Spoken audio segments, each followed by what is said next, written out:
click subscribe and hit that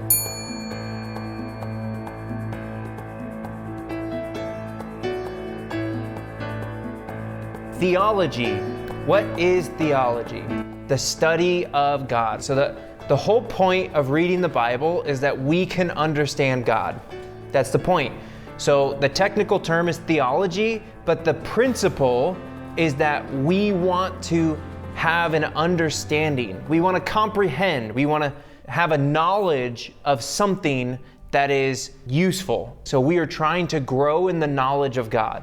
Now, theology is the base for action. What that means is what you believe is how you will act. What you believe in will be what you do in real life. Your belief system will dictate how you react. If you don't like people, if you believe that people are bad, you're more likely to mistreat people. What you believe affects your actions. What we're going to see as we read this text is that there is a fundamental belief about God. There is a fundamental understanding about who God is, and then that will change the reaction that David has towards his enemy.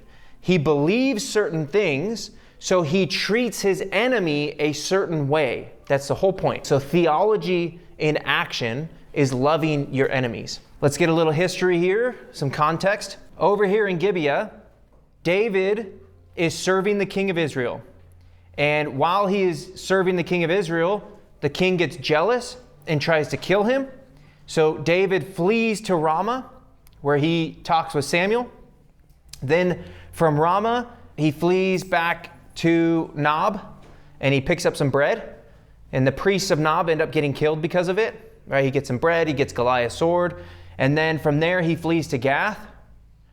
From Gath, he acts insane. Says that he was scratching at the walls and like letting spit fall down his face. Because for the insiders or for the outsiders who should know, Gath it's pretty much Palestine to the Jews. Like these guys do not get along. They hate the Jews hate them. So for him to go there was a bad idea. So he went there and was like, I need to get out of here. So he acts insane and he flees to Adullam. Adullam is where all these random people come out to David. So David's by himself. He's a one-man army. And then his father, his mother, his brothers, and then 400 people come out and they join him. So he went from one person on the run, fleeing for his life, to now having 400 people that are his gang, is his group. From there, they run all the way down over yonder to Moab. He drops off his family and he says, hey, take care of my parents because the king of Israel is trying to kill him. He puts his parents in safety and then he comes over and he hangs out in Masada. It's a stronghold. It's like caves and stuff. It's difficult to get to. While he's hanging out in Masada, so 9, he flees to the forest of Hereth. A prophet of God, his name was Gad. Gad comes to David. Gad is a prophet and he speaks to David. He says, David, don't stay here. You need to flee to the place of Judah. And so he's hanging out in this forest with 400 people. And then he hears about the Philistines, these guys attacking Keilah. So David goes over and he helps Keilah. Saul hears about it. The king of Israel hears about it and tries to trap him in the city. He surrounds the city to try to get David, but David escapes with his 400 men and he flees to Ziph. So he flees to Ziph where Jonathan shows up. Jonathan is a relief to him. And then Saul tries to catch him again in the wilderness of Maon. So now he's got 600 people with him and he goes to En-Gedi. Okay, so this is where we pick up the story. He flees to En-Gedi and Saul was chasing him. In the end of chapter 23, verse 29, it says he went to En-Gedi. Verse 28, so Saul returned from pursuing after David and went against the Philistines. Therefore, that place was called the Rock of Escape. And David went up from there and lived in the strongholds of En-Gedi. Okay, so Saul was chasing him over here. And then Saul is the king and he needs to take care of the nation. The nation was being attacked. It's like saying Canada was attacking the United States. So the president needed to go take care of business. Saul leaves and then David goes to En-Gedi. And that's where we pick up the story. What we're going to find here is that Saul is going to come back and attack David. David is going to have an opportunity to kill Saul, and David is going to have to make a tough decision. And that's the whole point of chapter 24. How does David love his enemies? And especially since this guy has been chasing him and trying to kill him for quite some time. Like, we're talking years. He's traveled this whole area. It's difficult to see it, but this whole area is 1,500 square miles. We're talking 50 miles by 100 miles. It's 1,500 miles. David has been on the run for a very, very long time, and his enemy appears in En-Gedi, and it's as if God has given an opportunity for him to find victory over his enemy. Chapter 24, when Saul had returned from following the Philistines, he was told, "Behold, David is in the wilderness of En-Gedi." Then Saul took 3,000 chosen men out of all Israel and went to seek David and his men in front of the wild goats rock. And he came to the sheepfolds by the way, where there was a cave, and Saul went in to relieve himself. Now, David and his men were sitting in the inner parts of the cave, and the men of David said to him, "Here is the day of which the Lord said to you, Behold, I will give you your enemy into your hand, and you shall do to him as it seems good to you." Then David arose and stealthily cut off a corner of Saul's robe, and afterward David's heart struck him, because he had cut off the corner of Saul's robe. He said to his men, "The Lord forbid that I should do this thing to my Lord, the Lord's anointed, to put out my hand against him, seeing that he is the Lord's anointed." Saul comes back from fighting the Philistines. He comes with 3,000 men to attack David, and Saul goes in to use the bathroom in a cave.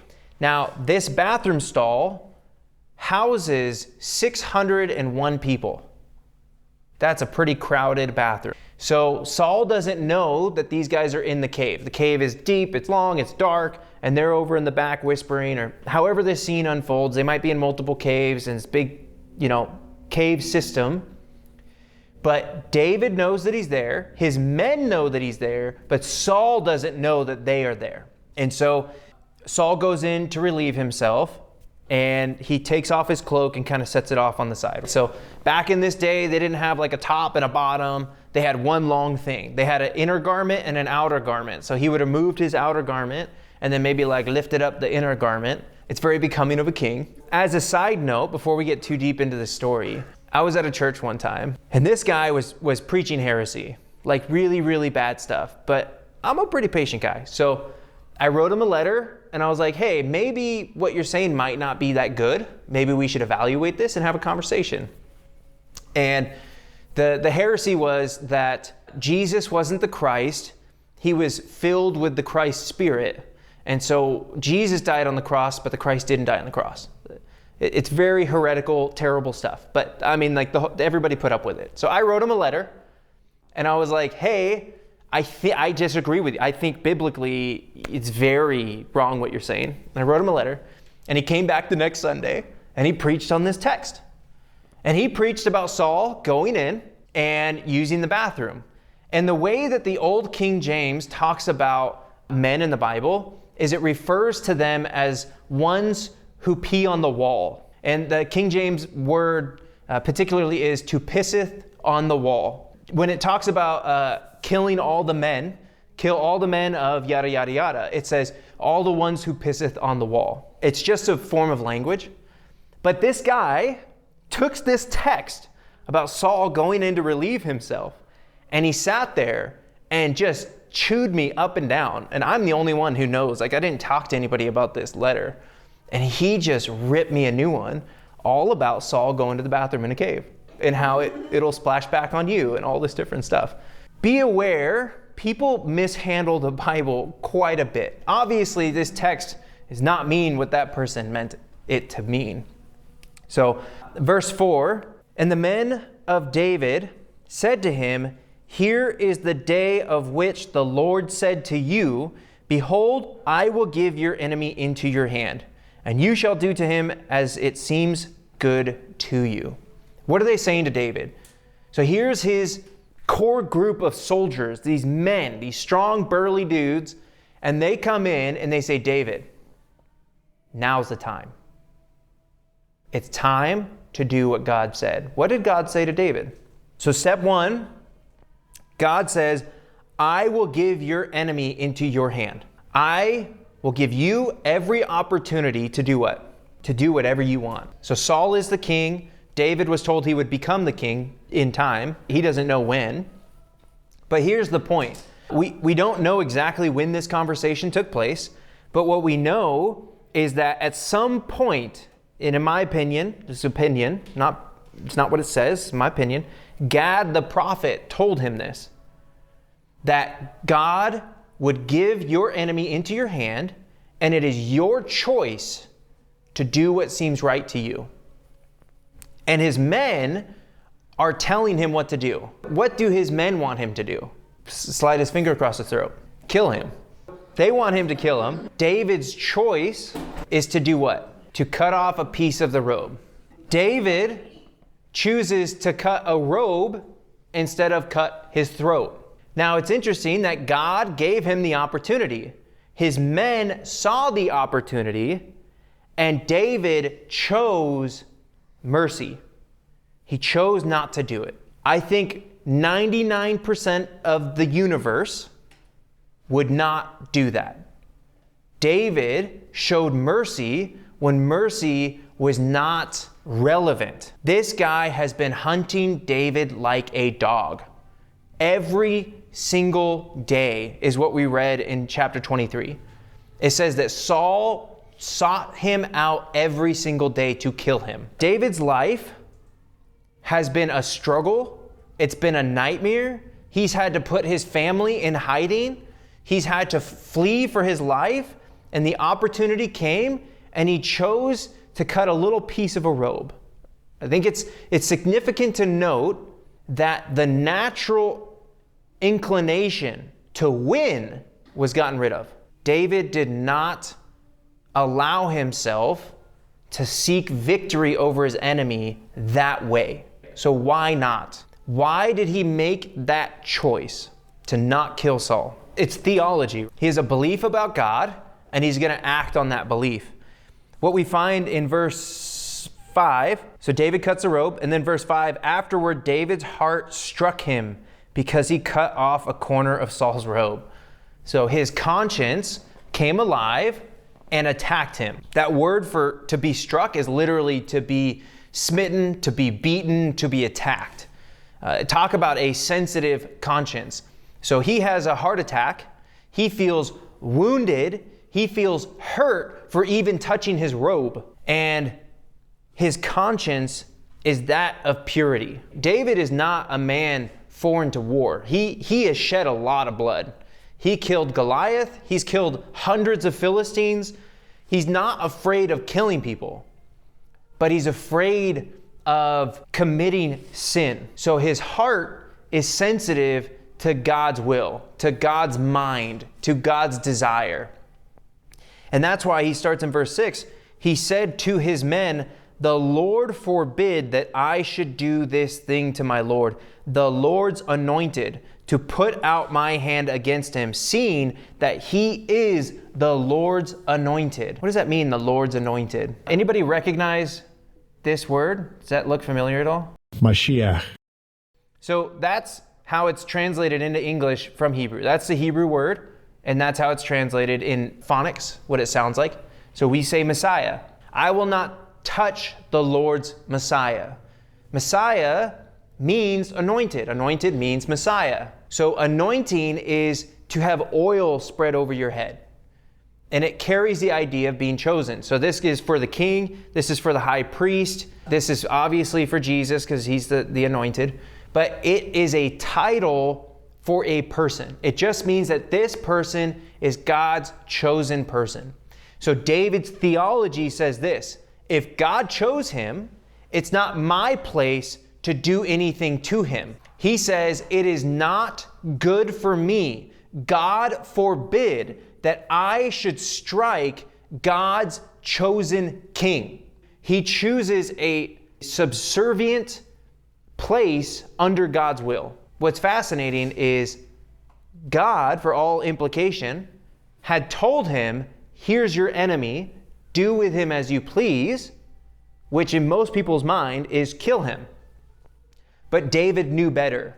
Just because the outward circumstances said, kill him, the inward reality of David's faith and belief said, I can't. I can't touch him. He is God's man. He is God's servant. He is responsible to God. He's not mine. I have no responsibility to harm him. And that's why he has such a difficult time even cutting his robe. It's a disgrace. It is disrespectful to the king to cut off a piece of his robe. And he says, I was wrong in doing that. How can I hurt God's anointed? Verse 7, so David persuaded his men with these words and did not permit them to attack Saul. And Saul rose up and left the cave and went on his way. So this word for persuade, David tore apart his men from attacking Saul. Carries the idea. It means to rip garment or to tear something into pieces. So he had to hold back 600 people from attacking Saul. Like in his weakest moment, using the bathroom, an absolute perfect time, if you were to get back at somebody, this is it. Right? That's why so many pranks happen in the shower. Pour some water on him. He had to stop his men from attacking him. And he persuaded them in doing it. Why did he have to convince them not to?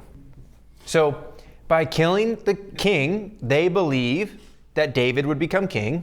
And if they support David, then they get the benefits. So it would be immediate relief for them. And then also, they are on the run with David. Some of these people have been accused of colluding with David. Some of these people have chosen the side against the king. This king has now become their enemy too. And if you get rid of your enemy, you can have freedom again, right? These guys want to live a different life than hiding in caves and running for their lives. Because David represents the exact same threat that they have. So if David is under threat, then these men are under threat. So get rid of the threat and we'll all be free. It's enticing. To get rid of your enemy is very persuasive. Like if think about your life, the most difficult thing in your life, if you could get rid of it, I'm pretty sure you would choose to get rid of it. That's why it's important to have an understanding of God's will so that you know how and when to take action. David takes action, but not the way people think. And then he has to stop everybody else and say, no, that's not the right action to take. So he stops them and then they move on. So verse 8, afterward David also arose and went out of the cave and called after Saul, my lord the king. And when Saul looked behind him, David bowed his face to the earth and paid homage. And David said to Saul, why do you listen to the words of men who say, behold, David seeks your harm. Behold, this day your eyes have seen how the Lord gave you today into my hand in the cave. And some told me to kill you, but I spared you. I said, I will not put out my hand against my Lord, for he is the Lord's anointed. See, my father, see the corner of your robe in my hand, for by the fact that I cut off the corner of your robe and did not kill you, you may know and see that there is no wrong or treason in my hands. I have not sinned against you, though you hunt my life to take it. May the Lord judge between me and you. May the Lord avenge me against you, but my hand shall not be against you. As the proverb of the ancient says, out of the wicked comes wickedness, but my hand shall not be against you. After whom has the king of Israel come out? After whom do you pursue? After a dead dog, after a flea. May the Lord therefore be judge and give sentence between me and you, to see it and plead my cause and deliver me from your hand. So this is a conversation between a father and a son, apparently. They're not actually related. These are terms of endearment. These are terms of respect. And so David comes out of the cave, and first of all, what does he do? What's the very first thing that David does when he gets out of the cave? He bows and he pays homage. Why? Respect. Absolutely. It's all about respect. And what's interesting is This man, we've studied Saul for 24 chapters now. So we've studied Saul for a very, very long time, and Saul is not a respectable person. Saul is disgraceful. He's a very bad leader. He is selfish, and he is rash with his opinion, rash with his orders. He flies off the handle. There is no reason to respect this man, but David still pays him respect. Why? Because God. His knowledge of God makes him respect his enemy. He says, God chose you. God placed you in a position of authority. I will respect what God has done, and I will respect you, even though you are not respectable. So he bows down, he pays homage, and then his first comment is to ask a question. And he says, why do you listen to slander? Why do you listen to gossip? Because I'm not out to get you, but you have listened to people whispering in your ear, telling you that I want to do you harm. And now, look what happened. What does he say when he says, look what happened? Verse 10, look what God did. Look what the Lord did. You were weak, you were vulnerable, and God put you in that position. What we're going to find out later, I'll probably hit it again later anyways. Even Saul says that. Everybody in this scene acknowledges that this was a divine encounter, that God had designed it so that Saul would be there, David would be there, and that they would have this interaction. This was all according to God's will. So we call this, there's a fancy word, it's on the screen. You can cheat if you want. Anybody know the word, the fancy word? Sovereignty. What is sovereignty? God's control. God is all powerful and he is in control of all things. That's his sovereign choice. His choice was to choose Saul. That's sovereignty. His choice was to put Saul in that cave. That's sovereignty. His choice was to put David in that cave. That's sovereignty. God is in control to make this event happen. And everybody's going to talk about this. It's going to come up again. Now, what do you call David's choice? It's called free will. And there's a lot of conversation about this in church, particularly in the world, actually, in general. Where is free will? If God is in control, where is free will? See, God orchestrated it, and then he gave David a choice. This is that balance between all-powerful, all-knowing, sovereign control and allowance for human beings to make their own choices and to live by those choices. You remember what happened when David cut that robe? It hurt. He was attacked by his conscience. So David had to make a choice that was a good choice, otherwise he would suffer the consequences. And he made a good choice. So he had the free will to choose, even though God had chosen to put them in that situation. So you have sovereign will and you have free will. And you have the combination of them. It's a fun dichotomy. It's something fun to look at and to discuss. David shouts out and says, look, I had the chance. I didn't take that opportunity. I spared your life. I'm innocent. I'm not out to get you. And this is proof. The language that he uses is very specific. He says, your life was in my hands, and now my hands are the proof that I am innocent, because he's holding the cloth in his hand. So where the claim was that David's hands are against you, and he's saying, my hands are not against you, and it's evident based on the proof that I hold. So it's kind of a play on words. And then he says in verse 12, may the Lord judge between me and you. May the Lord avenge me against you, but my hand shall not be against you. So God judges between two people. What do you call that? A mediator. A mediator is somebody who can step in the middle of a conflict and talk to both sides and bring the truth. Because if I'm not willing to listen and you're not willing to listen, the person in the middle can hear both sides and speak reason. So what David is doing is saying this: you chose to attack me. You chose to chase me down. God chose to give me an opportunity, and I chose to spare your life. This is the conflict. And since God put us in this situation, he should judge between us. Put God in the middle of us and let him fight for us, and he will free me from you. Verse 13.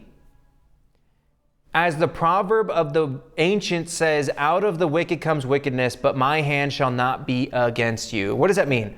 Out of the wicked comes wickedness. So really what it means is who you are on the inside results in the actions you take on the outside.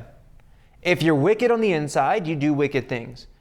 If you're good on the inside, you do good things. And that's what David is driving at. He's like, I'm good on the inside. Remember that clean conscience, that pure heart? He says, I'm good on the inside. I did good to you.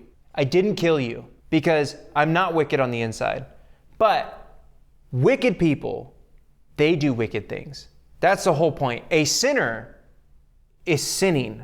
He's sinning because he's a sinner, not because he sinned. It's the nature within being revealed externally through actions. Who you are on the inside displayed to the world on the outside based on your actions. Right? That's why we can judge people based on their actions, because who they are on the inside is visible to the world based on what they do on the outside. And that's all David's driving at. Wickedness is as wickedness does. 14 and 15.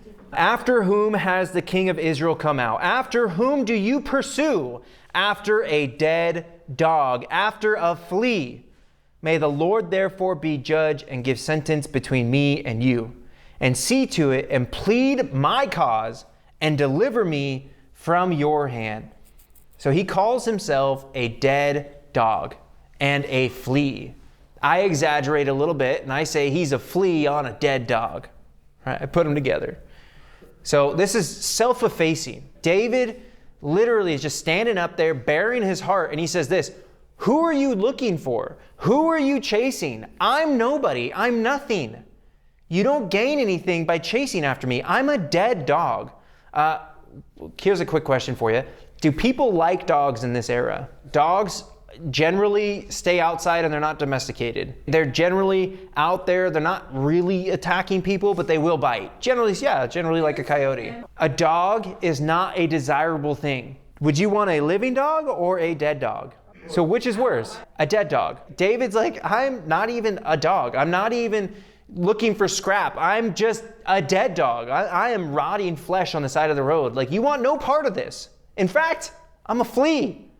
I am the most insignificant, tiny, little creature I can think of right now. A flea. So David pleads his cause by destroying his own appearance before his enemy, right? In our minds, that's not how we do things. You know, if my enemy comes against me, I need to be strong, I need to be bold, I need to be smart, and I need to be faster than he is, right? I need to speak faster, I need to be smarter, and I need to cut him down with my words. That's how I think, at least, you know what I mean? When I go into a battle and I gotta negotiate, and I gotta talk with people, and they're arguing contracts, and I gotta argue contracts, I gotta win, I gotta be smarter.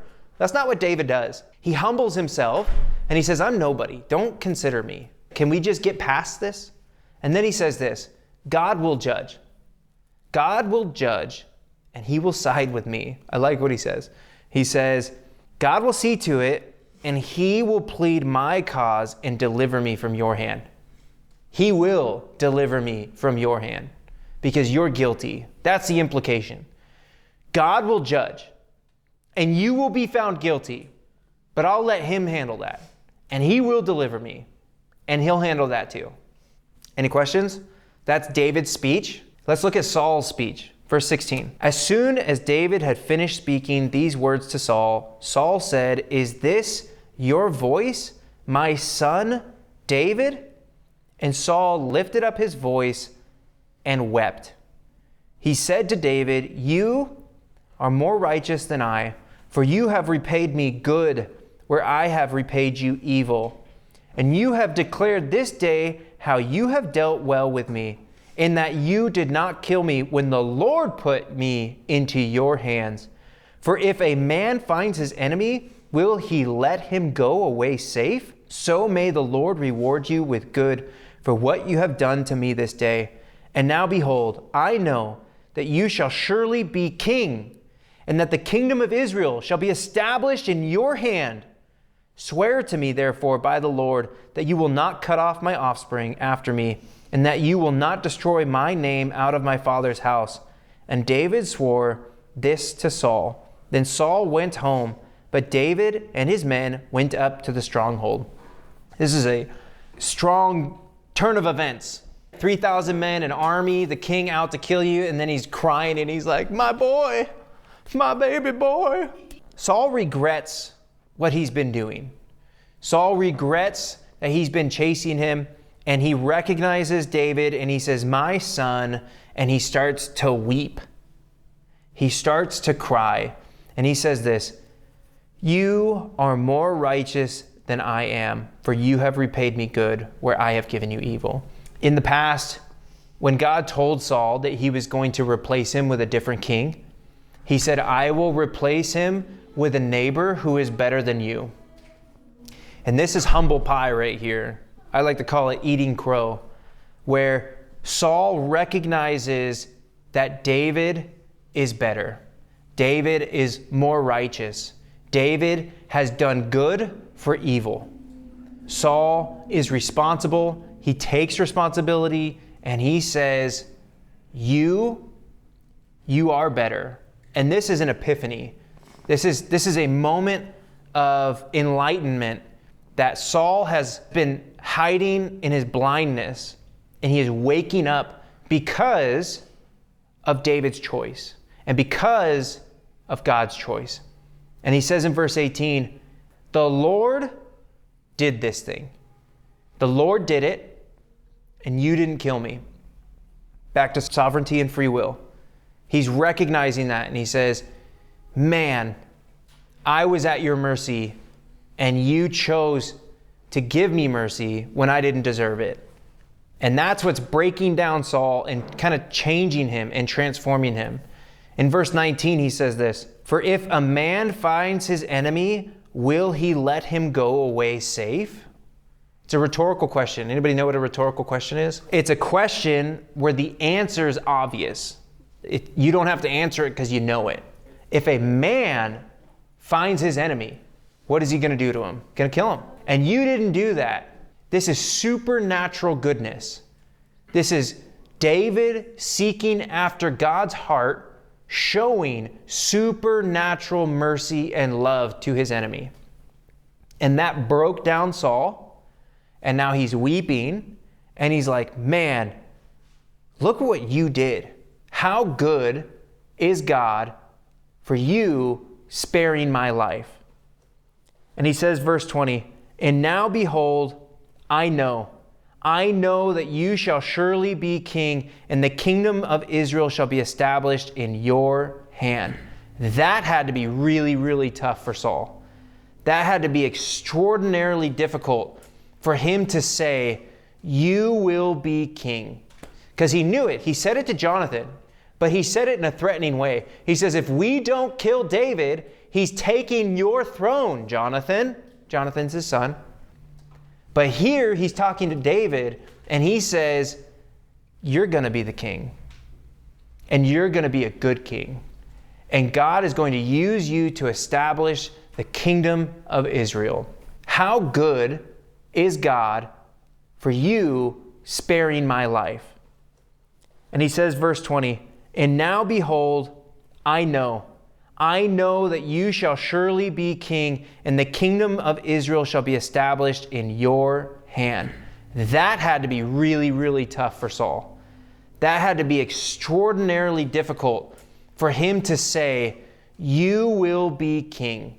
Because he knew it. He said it to Jonathan, but he said it in a threatening way. He says, if we don't kill David, he's taking your throne, Jonathan. Jonathan's his son.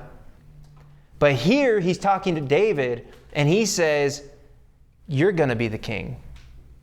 And you're going to be a good king. And God is going to use you to establish the kingdom of Israel. He is humbly accepting God's will. Verse 21, swear to me therefore by the Lord that you will not cut off my offspring after me, and that you will not destroy my name out of my father's house. And David swore to Saul. Why is that important? Why would he ask, don't kill my children, don't kill my family and wipe my heritage out? Royalty is a bloodline. So Saul has Jonathan, Jonathan has children who have children, and that's the lineage. They are all the kings. They're the monarchs of that kingdom. Well, when there's a new monarch, what do you do with the last one? You get rid of them. You kill all their children, anybody who's of the bloodline, because all of them will claim a right to the throne and you'll have a division in the kingdom. So the natural instinct is to kill everybody. That's just politics. He calls out and he says, David, you've been merciful to me. Be merciful to my heritage. Be merciful to my children. What is David's response? You got it. You got it. By the name my God, I will do it. And David will not harm anybody in this family. He is a man of integrity. He is a man of his word, and he is faithful. It already helps that he has a really good covenant relationship with Jonathan. So he says, be merciful to my family.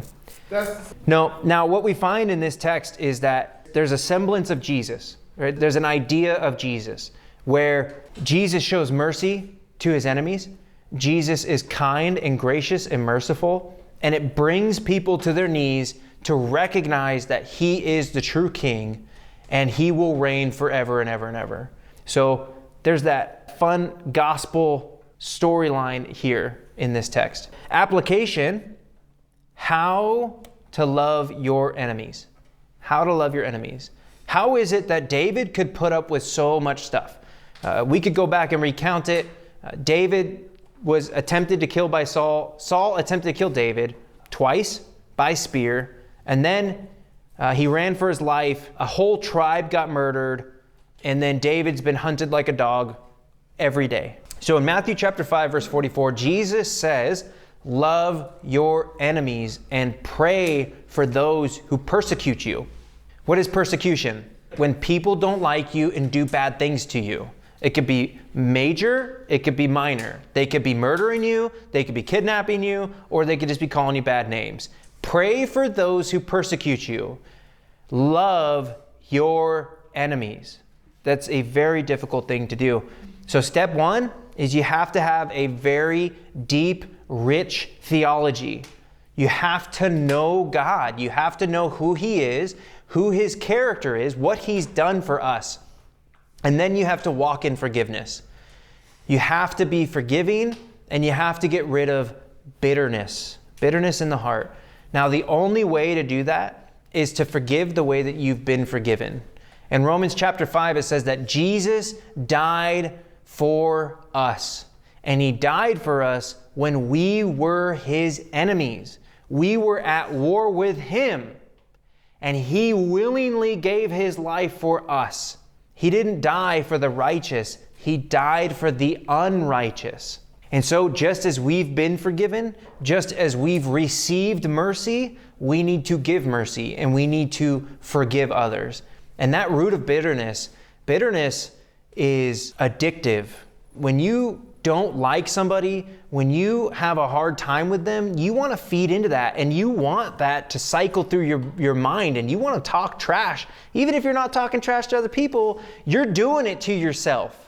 And you're tearing that person down and trying to come up with a reason why to hate them more and more and more. And so you can't let bitterness take root. You have to forgive the person, let go of what they did to you, and move on. The only way that David cut that robe and not cut his throat is that he said, Saul's not worth it. Saul is the Lord's anointed. Saul, I forgive you. I forgive you for trying to attack me. I forgive you for killing all the priests, for killing an entire village, man, women, child, and all their animals. I forgive you. And he let him go. Do you know how forgiveness works? Somebody has to die. Somebody has to die for forgiveness to take root. And when you forgive, you make the choice to die. You die to vengeance, you die to retribution, and you die to what you perceive to be justice. And you relinquish that to the Lord and you say, let God judge. Let him be the one to decide what happens to that person. I give up and I allow the debt to die with me. And you let it die. Then, number 4, always make sure to talk to them. See, here's what happens.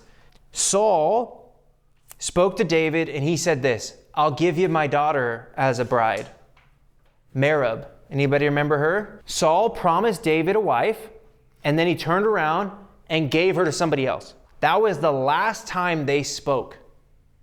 And they would go for years Nothing in the scriptures, not once does it say that they spoke. They would go for years never having a face-to-face conversation. What Saul does is he sends David out to battle, and when David returns, he's going to marry Michal, Saul's daughter. And what Saul does is he sends his servants to talk to David. And then David talks to the servants and talks to Saul. And they're using somebody else, but they never talk to each other.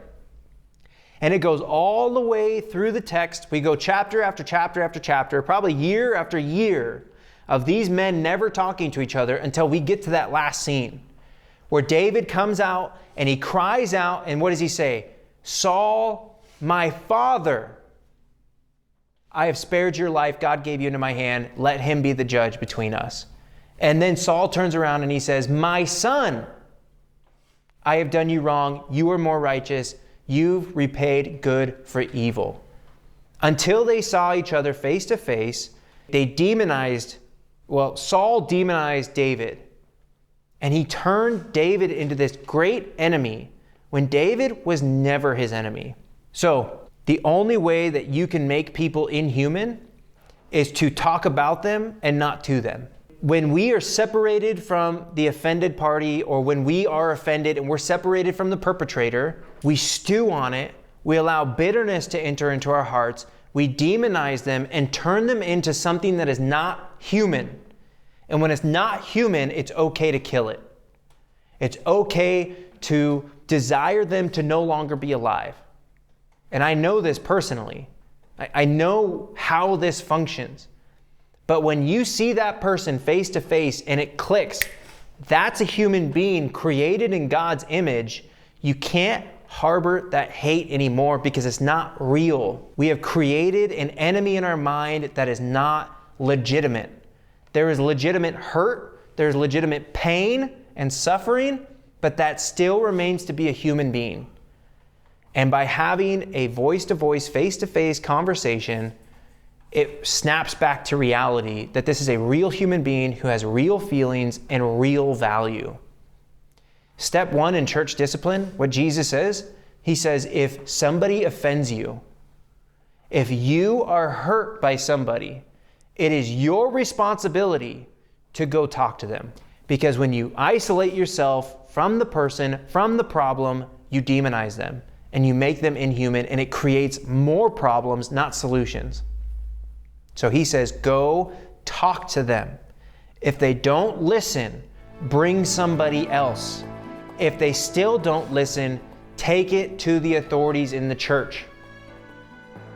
That's the only way to bring resolution, is you have to have conversation. So deep, rich theology, forgiveness, let the Lord judge them, and always make an effort to talk face to face, or at least communicate person to person.